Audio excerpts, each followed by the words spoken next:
I'm briefly going to review what I talked about on Friday, which was the structure of the cell, the function of some of the organelles, and in some detail, the mechanism by which proteins are sorted out. And those of you who missed the lecture on Friday, be sure you watch the webcast because there's a lot of material in there. It's not in the book, so you've got to get it from me or the webcast. Okay, so very briefly, I talked about two pathways, sort of how cells deal with targeting proteins so they end up in the right organelle. One was a co-translational import of proteins, and the organelles involved in this are the rough ER, the Golgi secreted proteins, which are not an organelle, lysosomes, the plasma membrane, and vacuoles. And what happens here is the proteins, as they are being synthesized, the ribosomes are, all protein synthesis starts in the cytosol. In this case, the ribosomes are taken to the ER membrane, to the rough ER membrane. The proteins are inserted into the lumen, and then there's this complicated modification of these proteins, which involves glycosylation, the addition of sugars. And this basically gives each individual protein an address, and those proteins can then be delivered to where they're going, to their little mailboxes. I just wanted to mention something about the lysosome. The lysosome is an unusual organelle. It has an internal pH of about 5, very acidic. There are about 40 different enzymes in lysosomes, and they're involved in breaking down macromolecules. But they break down these macromolecules hydrolytically. I didn't say that on Friday, so that's an important point. They add water across the various bonds, the glycosidic bonds or the peptide bonds, to break down these large molecules, and then the components, the smaller components, are reused by the cell. The amino acids are reused to make new proteins. The other pathway that I talked about is maybe a little simpler. It involves post-translational import. In this case, the proteins are synthesized in the cytosol, and they remain in the cytosol. I'm sorry, that's not right. They are released into the cytosol, and then, so I'll put cytosol up here because that is a destination. And then some of them are imported into various organelles. For example, the nucleus, mitochondria, chloroplast, and peroxisomes.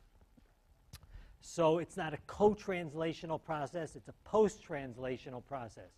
And the nucleus import system is a little more complicated because there is a protein involved in binding the newly synthesized protein and taking it into the nucleus. In all of these cases, there is a signal sequence which directs the protein to the specific organelle, which is its destination. I mentioned at the end of the hour something about the chloroplast and the mitochondria, and I'll come back to them in a minute.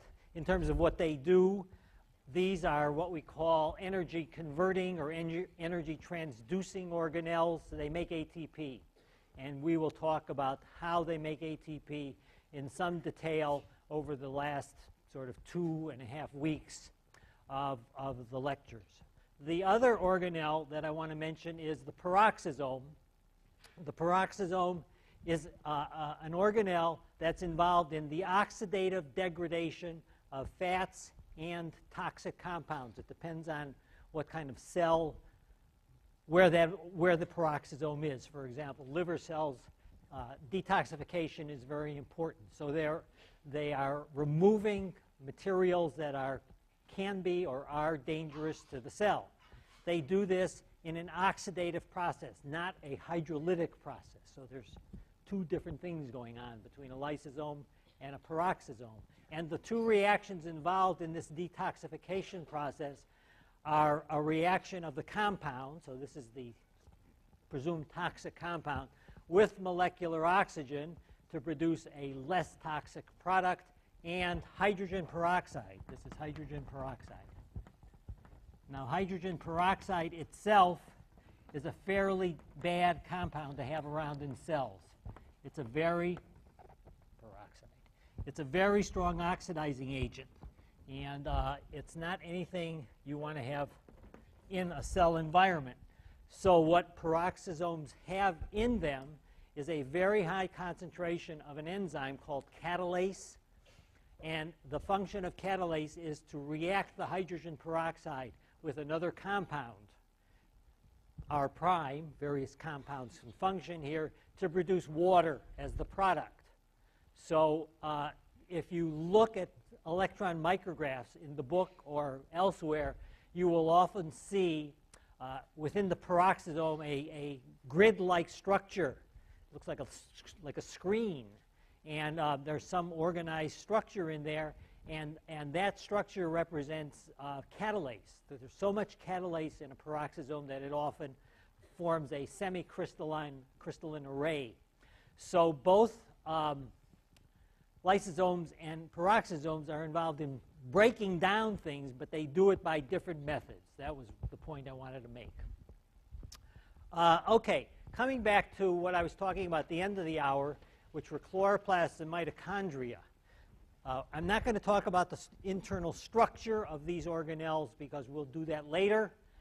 You should be aware they have internal membranes and are unique in this regard. But more unusual, they contain their own DNA, they contain their own RNA, and they contain their own ribosomes, which means these organelles can synthesize within them some of the proteins that will be functioning within that organelle. And I mentioned something like 20% of the proteins in the organelle are synthesized in the organelle.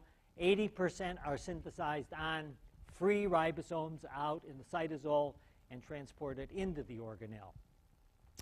This is unusual, right? Because there's no other organelle that does this. There's no other organelle that synthesizes proteins inside. There's some interesting features about this. The DNA in both the chloroplast and the mitochondria is circular. It's one circular DNA molecule. The ribosomes are, quote, small. By that I mean, if you remember the numbers I put up about ribosome structure, the eukaryotic ribosomes are much larger than the so-called bacterial or prokaryotic ribosomes. So these ribosomes in these organelles are of the small variety, and more interestingly, they are inhibited. Protein synthesis is inhibited in the organelle by antibiotics, the same antibiotics that will inhibit prokaryotic protein synthesis. Well, with all of this information, various people have proposed mechanisms or theories or models as to how chloroplast and mitochondria arose. Where did they come from because of these unusual features? And I think the theory that is most widely accepted is called the endosymbiotic theory. And what this theory maintains is that there was a eukaryotic cell out in the world somewhere which engulfed a prokaryotic organism, either something that was doing photosynthesis, which became a chloroplast, or something that was doing respiration, which became a mitochondrion. So this smaller cell was engulfed, but it was not totally eliminated. Many of the components within that small cell were retained in the larger eukaryotic cell. There must have been some value to the larger cell as well as to the smaller cell to not get rid of everything that was inside the small cell. What's also interesting is that some of the information within the genome of the prokaryotic organism must have been transferred to the nucleus, because the nucleus encodes most of the proteins that are in these two different organelles. So it's very hard to prove this, but it's also very difficult to come up with an alternative explanation for the unusual features of the chloroplast and the mitochondria, in that they have this ability to synthesize their own proteins. Okay?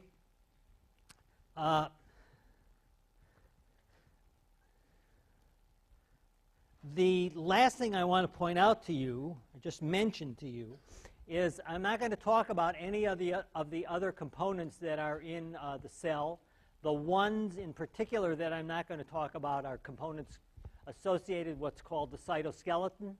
And this is the only time I will tell you to read that section of the chapter in Campbell. There are 3 different cytoskeleton elements, and I want you, there's an enormous amount of detail in these last few pages of that chapter. They go overboard, I think, in terms of structure and organization. And what the only thing I want you will be responsible for is to understand what the elements are, what are the components that are found in each one, and something about what their functions are in the cell, okay? And when you see the amount of material on the cytoskeleton, you will thank me for only making you responsible for a small portion of this material. Okay. I'm going to continue to talk now specifically about biological membranes. We're sort of getting outside the cell, the structure of the cell, and we're talking now about membranes. And again, if you look at the reader, you can see in figure 50, incidentally, table 55 is a summary. It's a summary of all these cell components. Most of them I think I've talked about, and their components and their function. And that's a good table for you to be familiar with. That's the sort of take-home lesson of this last couple of lectures. Figure 56 shows a cell, a eukaryotic cell, and the number of different membranes that are found in that cell, and gives you some indication of the function of some of these membranes. We will be talking about the structure of biological membranes, and then we will be talking about some of the functions, particularly in this portion of the lectures, the transport function, and then later, as I said, we'll talk about the membranes in chloroplasts and mitochondria. They have specific functions. So you can see the first obvious function of the biological membrane is it's a barrier. It separates an inside and an outside. So when you put a membrane around a cell, there's an internal environment and there's an external environment. However, this has to be a permeable barrier. In other words, you have to get things in and out of the cell, in and out of membranes. So it's not as simple as it initially seems. There are other specific functions of the membranes that I won't talk about, such as signal detection, things like that, but they're listed and shown in figure 56. The membranes, biological membranes, are selectively permeable. They allow some materials to come into the cell and leave, and some to not come in. And I've already given you some indication about the structure of a biological membrane by saying, when we talked about phospholipids, that phospholipids are a major component in a biological membrane. They form this so-called phospholipid bilayer, and we talk about phospholipid bilayers and membranes in the same sentence. And I've just put these numbers up. Again, the point here is simple. The numbers are only indicative. These are not numbers you're ever going to be asked to repeat anywhere in this section of the class. The numbers are the amount of protein, lipid, and carbohydrate in various types of membranes, different membranes. And you can see that a plasma membrane, the ratio is near 1. It's almost as much protein as lipid. But as soon as you go to some other membranes, that ratio varies dramatically. The ER membrane, that ratio is 2. The nuclear envelope and the ER membrane, there's much more protein in those membranes than there is lipid. The inner membrane of the chloroplast and the inner membrane of the mitochondria have a lot more protein than lipid, particularly the mitochondrial membrane. that ratio is now 3.5 times more protein than lipid in the mitochondrial inner membrane. Well, we still say the mitochondrial membrane is a phospholipid bilayer membrane, but you might as well say it's a protein membrane with a bit of phospholipid in it, because that's clearly much more accurate. So the amount of lipid and the amount of protein in a membrane can vary, and they can vary depending on the specific function of the membrane. When we look at membranes and membrane structure, we discover that there are two types of association of proteins with membranes. And I've drawn this typical figure here, you know, the little tadpoles with things in it. And the association is, firstly, there are proteins that are actually embedded in the membrane. That's what this glob is. This is a protein, and this is a protein, and that's a protein. And some of those proteins have regions that stick out of the membrane on one side or the other, but the major part of the membrane, the major part of the protein, is within the membrane. This protein I've put in here, and I don't have much sticking out, so all of this protein is essentially embedded in the membrane. These proteins are either called intrinsic or integral. They're integral to the membrane. I use these terms interchangeably. I can't be consistent. Sometimes I'll just say intrinsic, and another time I'll say integral. So they mean the same thing. The other kinds of proteins that are associated with the membranes are basically on the surface of the membrane. They're not in the membrane. They are interacting with the phospholipid head groups, which are polar or charged, through ionic interactions. And these proteins are known as extrinsic or peripheral. Extrinsic proteins are relatively easily removed from membranes. If you take membranes and you wash them with salt concentrations, high salt concentrations, or even if you vary the pH, these proteins may be released from the membrane.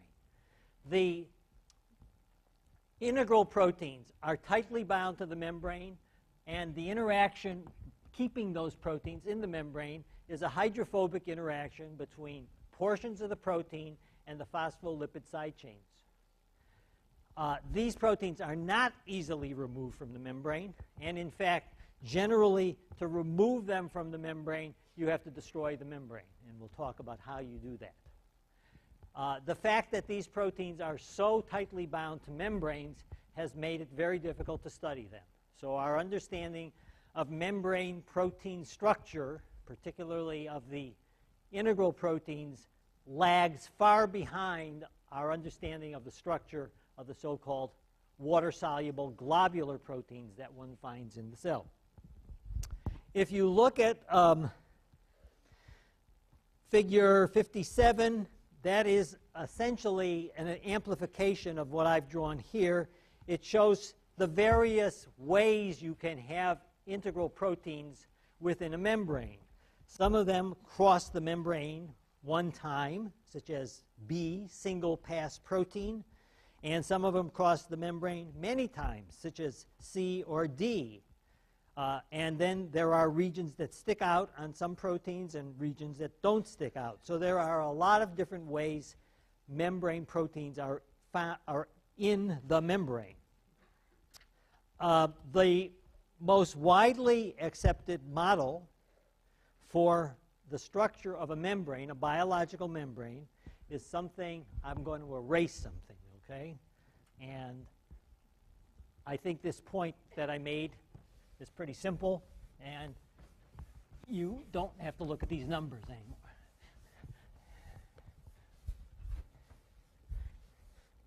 So membrane structure.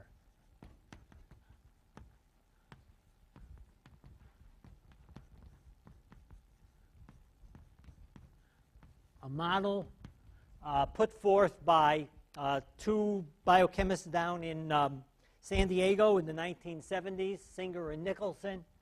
the model is known as the fluid mosaic model.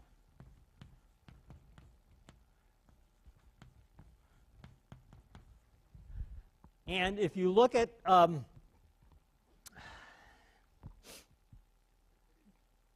figure 58, it's hard to show this because this is a static picture and this model is a dynamic model. The main feature of the model is that, yes, you have two kinds of interactions of proteins. The hydrophobic interaction of the integral proteins and the hydrophilic interaction of the peripheral proteins. But an important feature of the model is that the membrane is fluid. That is, the proteins and the lipids can move. The membrane is not static. There's movement, particularly in this direction and that direction and this direction and that direction. You have to visualize this as in three dimensions. What it really is like is icebergs floating around in the ocean, right? The icebergs are sitting in the ocean. Some of them are above the surface, some of them are below the surface, but they can move around in the fluid environment of the ocean. The proteins can move around in the fluid environment of the phospholipid bilayer. Fluidity would be expected to be lower in membranes that have high concentrations of proteins, for example, the mitochondrial membrane.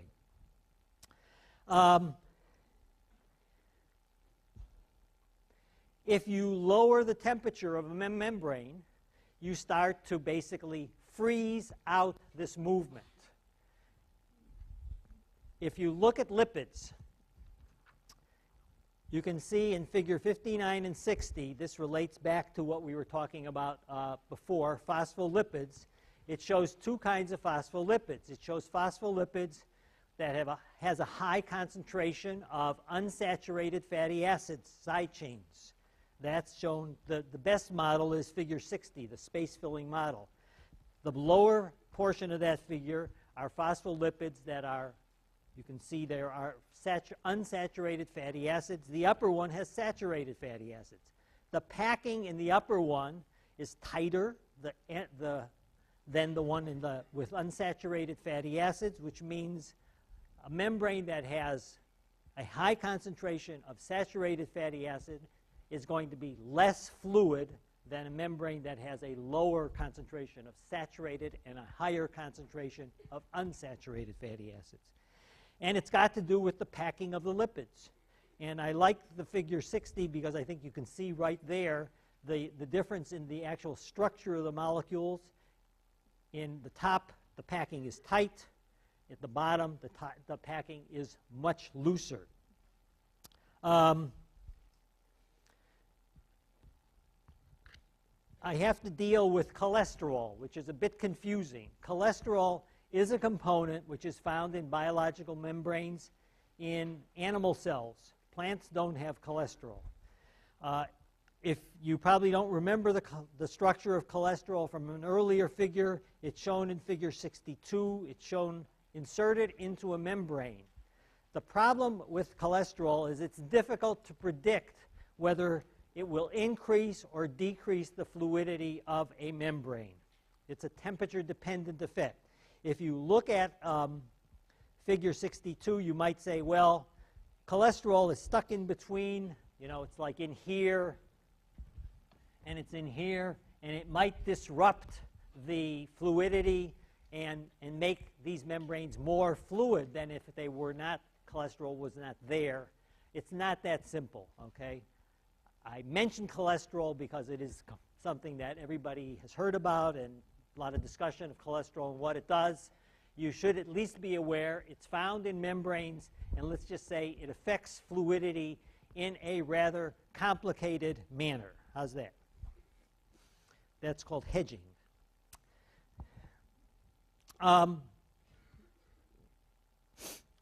Another important feature of these membranes, which is shown, let's go back to our picture. Let's go back to the picture of the fluid mosaic model, figure 58. I think even from figure 58 or from Yeah, that's fine. You can see that the membrane is asymmetric. Both sides of the membrane are not the same.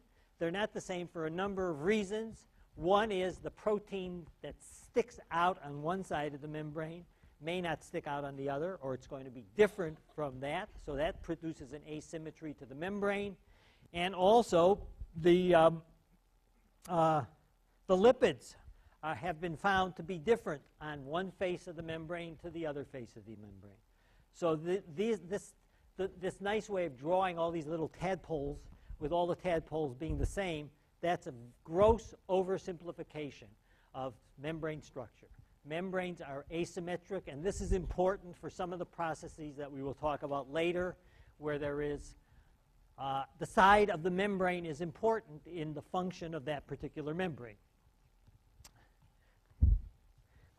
Okay, I want to talk in more detail about how one characterizes membrane proteins and what kind of information we have gotten over the years concerning the structure of membrane proteins. If you look at figure 62, which is in some ways like 58, what is shown is you've got a membrane, and I'll draw a bit of phospholipid for you. And then there's a protein that goes like this, and it goes like this. There's an alpha helix. What has been figured out over the years is that the region of the protein that crosses the lipid bilayer is an alpha helix, forms an alpha helix. And you can see in figure 63 that protein, there's one alpha helix on the one on the left. There are 3 alpha helices on the one on the right. Actual structure of some membrane proteins, not structure, but models of proteins. Again, these are real proteins shown in figure 64. Again, a protein that has a single alpha helix crossing the membrane, and the protein next to it, bacteriorhodopsin, we'll talk about that a little bit later, has many, many hydrophobic alpha helices crossing the membrane. How do we get this information? Well, I mentioned it's not easy to work with these proteins. What one has to do to study the hydrophobic proteins of a membrane is to remove them from the membrane. To do this, one requires compounds which are known as detergents. That sounds familiar, because these are actually the kinds of detergents that one uses, to wash your clothes or wash your dishes. These are compounds, such as shown in I'm jumping around in figures. Figure 69, there are the structure of some detergents that are used. These are chemical compounds, non-physiological chemical compounds, which when added to membranes, dissociate the membrane, and the proteins, hydrophobic proteins, stay in solution because the detergent acts as a sort of pseudo-lipid. That's what's shown in figure 68. The detergent molecules are essentially coating the protein and allowing that protein to remain in solution. You can see a compound like sodium cholate. It looks very much like a steroid. Octoglucoside looks sort of like a sugar, but it's got a long hydrocarbon side chain. And sodium dodecyl sulfate looks like a fatty acid. The compound that is used most often is this compound, sodium dodecyl sulfate. It is very effective at dissolving away membranes. A couple problems arise when you take these proteins out of the membranes. One is they may not have any activity. When you remove a protein from a membrane with sodium dodecyl sulfate, it is usually inactive. It doesn't do anything. Some detergents are, quote, milder. That is, you can remove a component from the membrane, and that component will retain its biological activity. But that is tricky to do. What can one do with these proteins? You've got now, let's say, a red blood cell membrane, and you want to understand what proteins are in the red blood cell, the membrane of the red blood cell, and what they do. So you firstly can remove them from the membrane with a compound like sodium dodecyl sulfate, and you can carry out something, and I didn't bring my little gel today, something called sodium dodecyl sulfate polyacrylamide gel electrophoresis. That is all spelled out in figure 70. I'm not going to write out polyacrylamide gel electrophoresis. SDS Page. It's an electrophoretic technique where you make a gel essentially out of acrylamide, and it's got cross, basically it's like a pores, okay, of different sizes, and compounds will migrate in through these pores depending on their molecular weight. So what figure 70 shows is you take a solution of membrane fragments, which have been obtained by, say, treating with sodium dodecyl sulfate. You load this onto a gel, and you put this in an electric field, and the proteins migrate down. They migrate down depending on their molecular mass. After a certain period of time, you stop the thing from running, you take the gel out, and you stain it with a compound which gives a blue band wherever there is a protein. Coumacy blue, it's called. And if you look at the right of figure 70, the lower figure, you can see there are various, these are not blue bands. If you see an actual gel, you will have blue bands on your gel. And there are 7 or 8 or 10 different bands. Each one represents an individual protein. They've been separated because they have different molecular weights. Then you can actually, if you're clever and careful, you can cut these little bands out, and you can determine some amino acid sequence of those bands. And hopefully it's enough so that you will be able to identify the specific protein that it is. Well, why is that useful? Well, when you start to determine the amino acid sequence of these proteins, there are various techniques which allow you to predict the structure of the protein. There's a technique, and these are all computer-based. So you take your amino acid sequence, and you feed it into a computer, and you carry out an analysis which yields something called a hydropathy profile.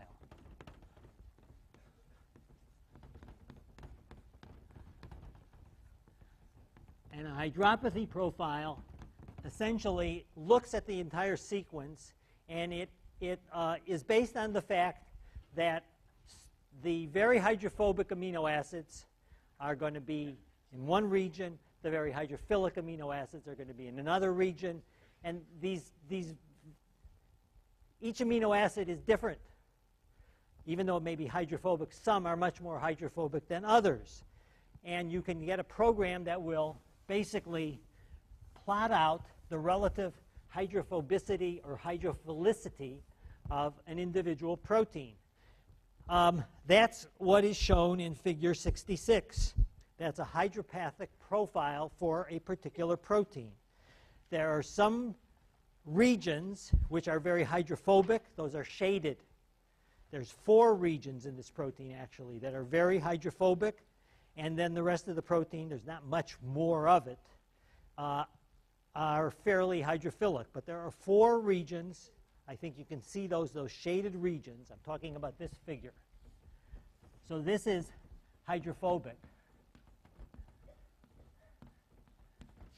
Anything in that, and this is hydrophilic. And you've got various points representing individual amino acids. And in this particular protein, you've got a region like that. There's a little bit of nothing, essentially, small region. Then another region above the line. Then a larger connecting region. A third region above the line. And a small thing. A fourth region above the line, and then something like that. These regions, if you look at the sequence of the protein, each one of these regions contains 20 to 30 hydrophobic amino acids.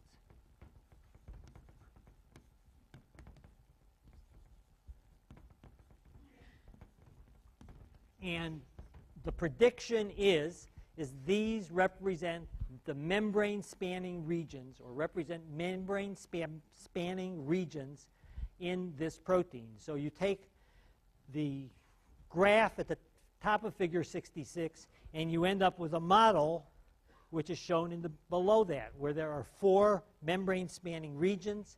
This little loop is shown as a region which is connecting 2 of the membrane spans. This stuff at the end is the C-terminus of the protein. So this has been a very, very powerful technique in providing information as to whether you have a membrane protein or not. If you find in the structure of a specific protein a region where you've got 25 very hydrophobic amino acids, it's very likely that you have a membrane spanning region in that particular protein. Now, all of this was sort of hypothetical for a large number of years because we did not have the actual structure of any membrane protein. And it was, I think, 1986, 1985. This is about 30 years after the structure of hemoglobin and myoglobin were done. Long time after. There was a group in Germany, group of biophysicists, who isolated from a photosynthetic bacterium a membrane protein complex. Not only did they isolate it, but they were the first one to crystallize a membrane complex. It happened to be from photosynthesis, but that's neither here nor there. They crystallized this complex, and they determined the X-ray crust structure. They determined the complete 3-dimensional structure of this complex. And this is a schematic. Can I have the... Yeah, okay, great.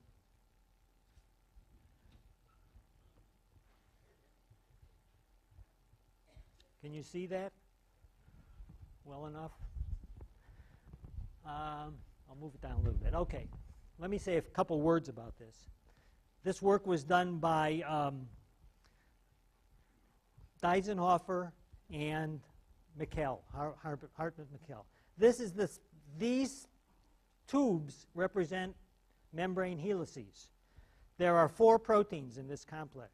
So there are 1, 2, 3, 4, something like 10 or 11 membrane spanning regions. There are regions outside the membrane. These little black shaded boxes represent chlorophyll molecules in this structure. There's another region down here that is not in the membrane. This is the presumed, this region here, hydrophobic core of the membrane. And when this came out, this was an amazing result. I mean, it was just totally unprecedented. Here was the structure of a membrane protein. You couldn't do this, but it was done. It gave an enormous amount of information on a number of subjects.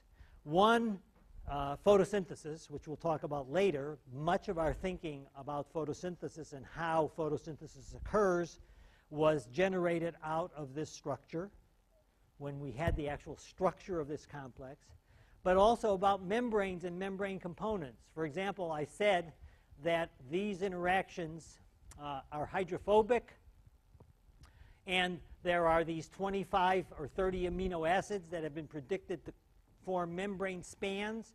Well, each one of these membrane spanning regions contained about 25 amino acids. They were all hydrophobic. There's a picture in one of their original papers where they show the number of charged amino acids in this structure. And each one is sort of spotted. There's a little light, a little bright light. There are hydrophilic amino acids here, hydrophilic amino acids here. This is totally black. There's not one hydrophilic amino acid in the membrane portion of that structure. So they worked this structure out in about 1983 or so. Big paper came out in Nature, and everybody was absolutely amazed because you weren't supposed to be able to do this. You were not supposed to be able to crystallize membrane proteins because of a number of different reasons. It took the people in Stockholm who like to recognize significant work all of, I think, 2 years to give them the Nobel Prize in chemistry because they got it right this time. Sometimes they don't get it right. You know, an enormous breakthrough. And they not only determined the structure, but they worked out techniques for the crystallization of membrane proteins.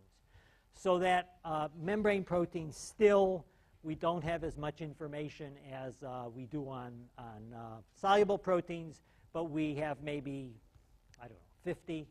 50 is probably too many structures of membrane proteins, but lots of very important membrane proteins, and the basic principles that were first put forward by Deisenhofer and Meckel about what will cross a membrane and how are these interactions have been upheld. Okay, so that's what we know about membrane structure and membrane protein structure, and it's a lot better than it used to be, is all I can say. It used to be pretty bad, but we really do have a lot of information. The rest of the hour today, and then I'll finish it up on Friday, we're going to talk more about one of the important functions of proteins in membranes, and that is transport. As I said, membranes cannot be impermeable. They have to allow molecules to cross in both directions. So you have to have proteins in membranes that are allowing things like sugars, ion transport, very important, and even larger molecules like proteins and things like that to get into cells and to get out of cells. In terms of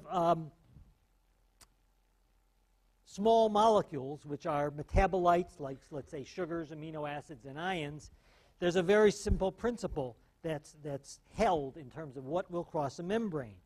And I think you probably understand this already. So figure 71 shows a membrane, and it shows that some molecules, which are hydrophobic, for example, are going to cross that membrane pretty easily. But uncharged molecules, large uncharged molecules, such as sugars, which are pretty hydrophilic, and small molecules such as ions, potassium ion, sodium ion, chloride ion, these things you would not expect to cross membranes very readily. There are several ways things can cross membranes.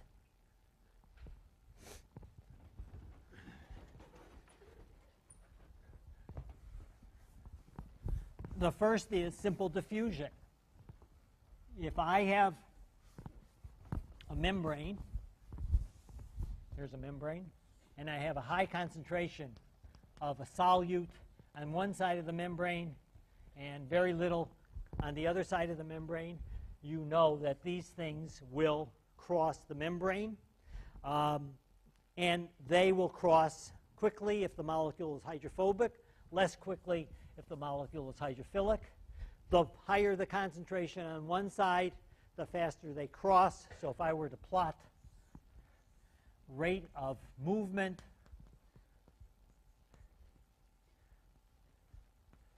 versus solute concentration, S, it's going to be linear.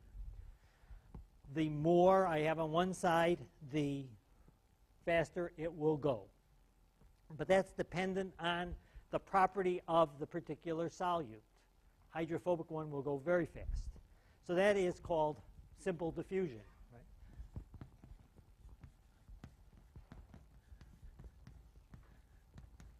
Cells, for the most part, do not use simple diffusion to allow molecules to cross membranes because generally it's slow, and you often do not have a high concentration on one side moving in the direction of the gradient. So cells firstly have a mechanism, or involve a mechanism.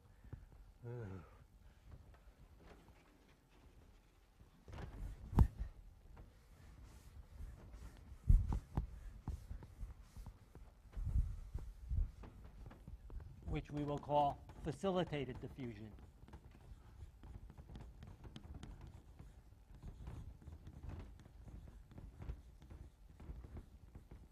Okay, facilitated diffusion is protein mediated.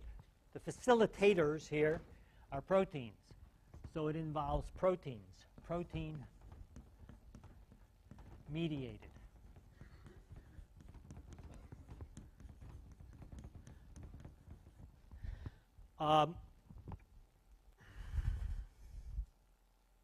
The molecules are moving, however, from high concentration to low concentration. And that's why we still are calling it diffusion. The kinetics, however, of this process are not linear like this, so this is simple. What you see is something like this. This is facilitated.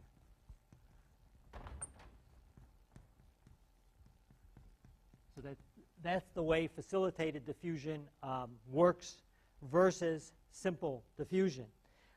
This behavior, which you will see again when we talk about enzymes, shows something which is known as saturation. The rate increases. Usually it increases rather rapidly, and then it slows down. At this point, we are still moving molecules in, but the rate is not increasing. This is a phenomenon which is known as saturation.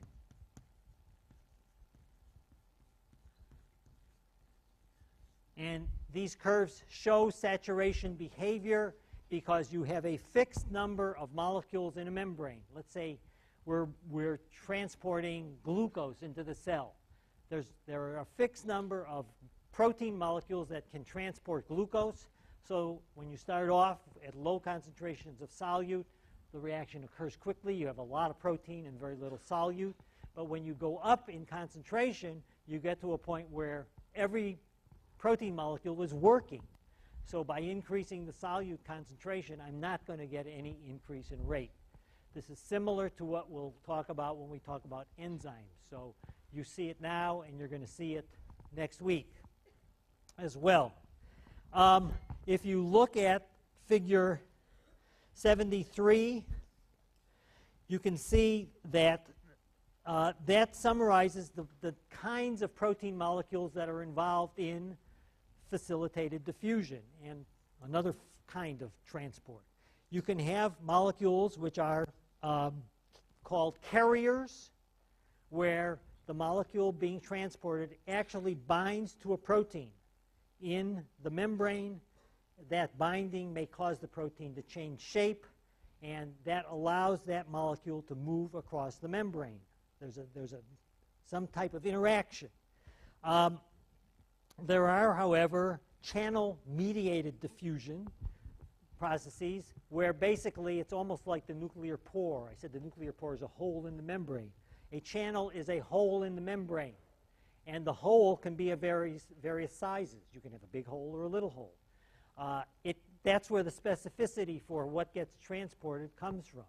A channel that will transport sodium may not transport potassium, or vice versa, because of basically the dimensions of the particular hole. If you go back a couple pages, I skipped this figure, but if you go back and you look at figure 65, figure 65 is a potassium channel. And you can see there are a number of membrane-spanning regions, but the top-down view, shown on the right, shows that the potassium actually goes down a channel. And you can visualize that if that channel was much smaller, potassium might not fit. If it was much bigger, something else would fit. So there are actual channels within the membrane which allow the transport of molecules. In all of these cases, the facilitated diffusion, the molecule diffusing is being moved with its concentration gradient. It's going from high concentration to low concentration.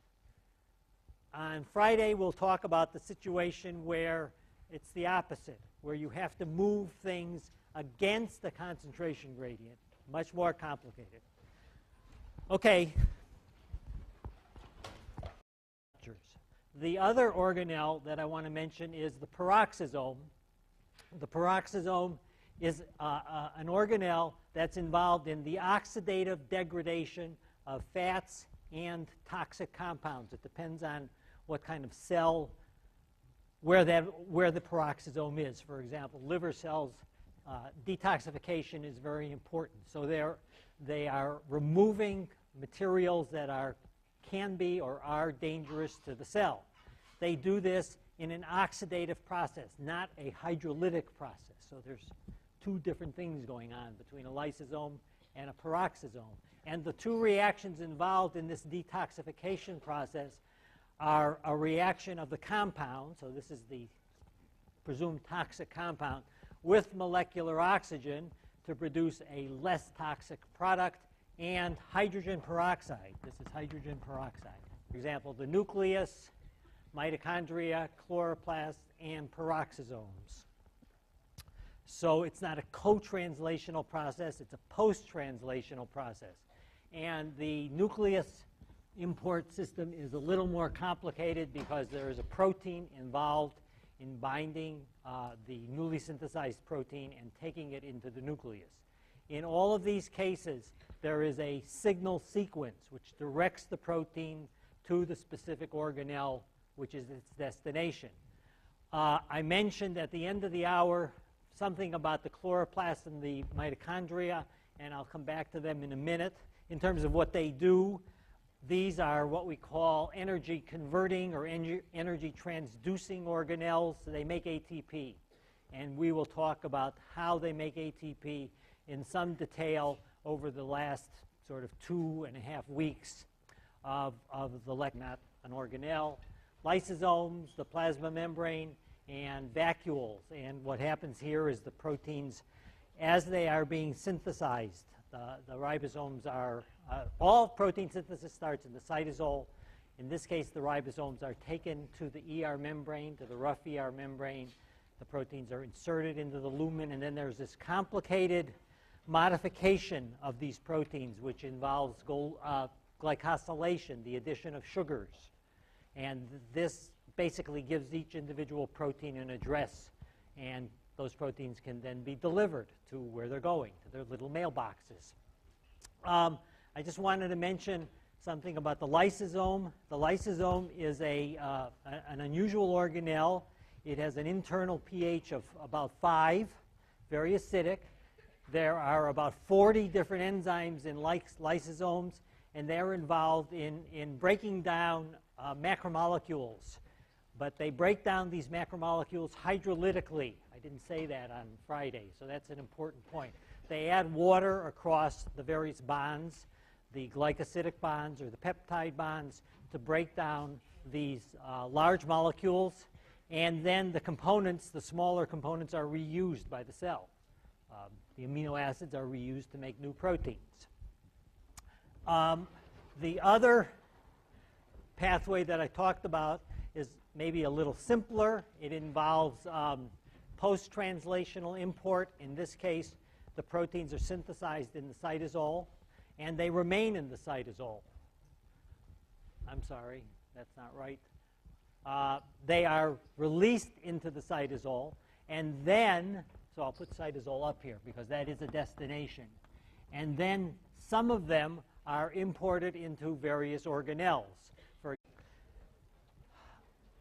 I'm briefly going to review what I talked about on Friday, which was the structure of the cell, the function of some of the organelles, and in some detail, the mechanism by which proteins are sorted out. And those of you who missed the lecture on Friday, be sure you watch the webcast because there's a lot of material in there. It's not in the book, so you've got to get it from me or the webcast. Okay, so very briefly, I talked about two pathways sort of how cells deal with targeting proteins so they end up in the right organelle. One was a co-translational import of proteins, and the organelles involved in this are the rough ER, the Golgi secreted proteins, which are